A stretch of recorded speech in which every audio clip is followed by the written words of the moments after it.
Hello again, whiskey friends. My name is Jeff, I'm Kelsey. and we are back for another team up whiskey review here on something that Kelsey and I have never tried before. Kelsey, why don't you tell people what we're about to have? So we're about to try one of the new recipes that have come out, the new labeled bottles from Four Roses, an OESK single barrel. So it is not this bottle, even though it's the same recipe, but it's the red label bottle, which will show you all the stats on it. So it's a really cool new bottle too, the way that it looks, but we're going to be doing the 100 proof version tonight, trying it for the first time. So I am excited that Four Roses is doing this. I really wanted to buy those kits when they came out because I have not tried. All the recipes or done them side by side.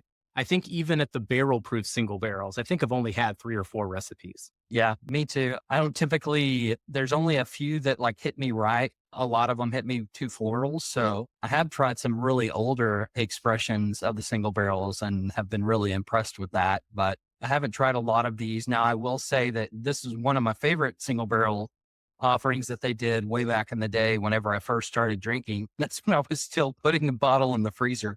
That tells you how long ago that was. So, And there's nothing wrong with drinking the bourbon cold, man. Sometimes I do like that chilled still. yeah, yeah. Well, let me pull up this website here for those that are unfamiliar with Four Roses, or maybe you just don't know what we're talking about when we're talking about the different abbreviations.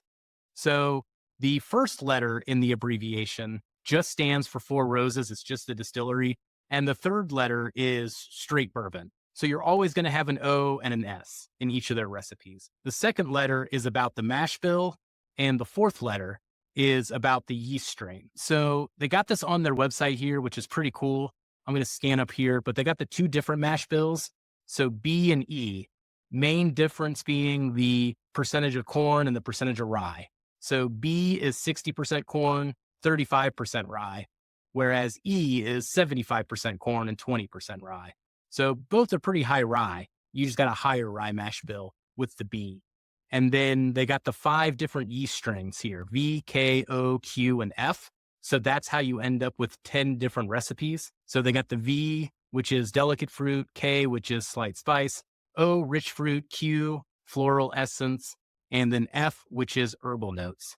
Now, the one that we typically get for years has been the OBSV. And this one that we're about to have here is the OESK, which would mean that it is the lower rye mash bill, the 20% rye, and then the K is the slight spice. Anything else to add to that, Kelsey? No, I'm excited to get into the nose of this thing. It's been sitting out for a couple minutes here. So cheers, buddy. All right. Let's get into the nose.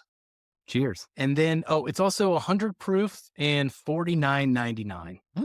Pleasantly surprised with the nose. I do get the spice off of the nose, a little bit more of a black pepper note on these, almost a little bit of a licorice note too. Yep, I agree with that. Red licorice, I get that as well. And first impression off the nose is actually really, really strong, stronger than I thought it was going to be. I would have never expected that this was actually the Four Roses if we were to get this one blind. Now, and to be honest, it's really up front, like full for a 100 proofer, off of the nose. Yep. Yeah, it just smells rich and dense there. Definitely get a lot of spice though, as you were Oh saying. yeah. There is the backbone of that floral note in the background once you get past the spice and the licorice note, but it's way, way, way back in there. So this is the color on it. It's a really nice golden copper color, and you can see it's pretty viscous. I mean, look at the legs on that thing. So very surprising so far, and impressed with what Four Roses is coming out with so far. For those that haven't tried the new bottle design, make sure to look for them because they are out there. I think I've seen 3 different recipes so far in my area. Yeah, and I've yet to see these yet in Kentucky, Ohio, or Indiana. So hopefully get my hands on some of them here soon. I'm sure they'll stretch around the country over the course of the next couple months. Yeah. All right, Ready to get into it? let's go in for a taste. I definitely get the spice. I get caramel all up front. And then carries through to the finish and then kind of tapers off between spice and vanilla for me. Yep. One thing that does stand out to me up front, you can tell it was really proofed down. Like it does come across up front and with the mouthfeel as just a watered down, lighter whiskey. It's not velvety at all. It's pretty thin. The one thing that I will say for those people that like high rye, this is a really good example of a high rye bourbon. Like it's tingly. It's all in the middle of your tongue. I just really enjoy that along with those caramel and vanilla notes that come across. Yeah, even though it's their lower rye mash bill, it's still high Mhm. rye relative to everything else. Correct. Yeah. I mean, when you compare this to the turkey sample, I think it really will stand out to you the difference of a high rye bourbon versus what turkey's put out in the 8 year. So it's an interesting profile to compare against. I actually like this way more than I thought I would, Jeff. It's very pleasing, very easy to drink. Nothing off putting at all on it. It I think, tastes like what I expected it to taste like. yeah. And I think the only thing that can maybe off putting to some people who aren't used to drinking high rye and come to this, you're like, whoa, that's really big on my tongue, like just really spicy on my tongue. All right.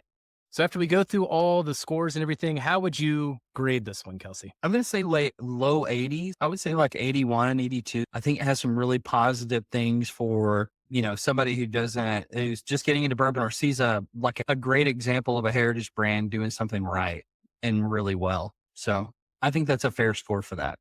I'm right around there. I was at a 78. So mainly just lost some points on just its complexity. It's all just baking spices for the most part. And then it does feel a little thin with just a decent finish. So Yeah. that brought it down just a few points there. But otherwise, really like it. And it makes me want to still try all the other recipes still. So gonna double down on it based on this sample. And it's a great show for all, that you can find that's available. I really enjoyed it. I was very surprised and pleased. So I'm with you. I'm going to go see if I can find another batch that's a different recipe and see if I like it. So, Well, everyone, let us know if you've had this one. So this one was the OESK single barrel. What you think of it, or if you've tried one of the other recipes. How have they gone so far with the red label single barrels? And we'll catch you on the next one. Goodbye, buddy.